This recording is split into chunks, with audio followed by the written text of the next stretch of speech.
to. Good morning po sa lahat.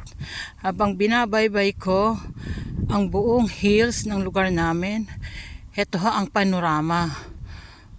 Puno ng vineyards at mga nagagandahang lugar na para kang nasa Switzerland.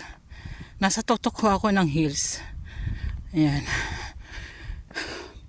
Hindi po pa ang ganda ng ano. Andito ako sa tuktok, tapos kung makikita nyo ho yung daan doon sa ibaba, iikutin ko ho yan hanggang doon sa mga pinaka town ho, sa pinaka sentro ng bayan. Ito ho. Yan. Ito ang lugar namin.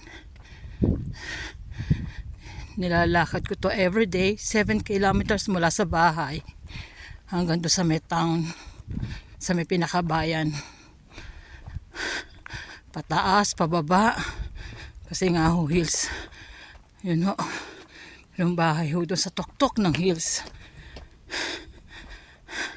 Ganito ho kaganda ang lugar namin. Kasi ang mga tao nakatira dito, karamihan mga farmers, may mga ubasan ho. Pinoproduce ho namin dito muskato. Itong lugar ho namin, muskato at saka Sauvignon at konting Barbera. Yun ho pangalan ng mga wine. At yun din yung pangalan ng mga variety ng ubas. May Cortese.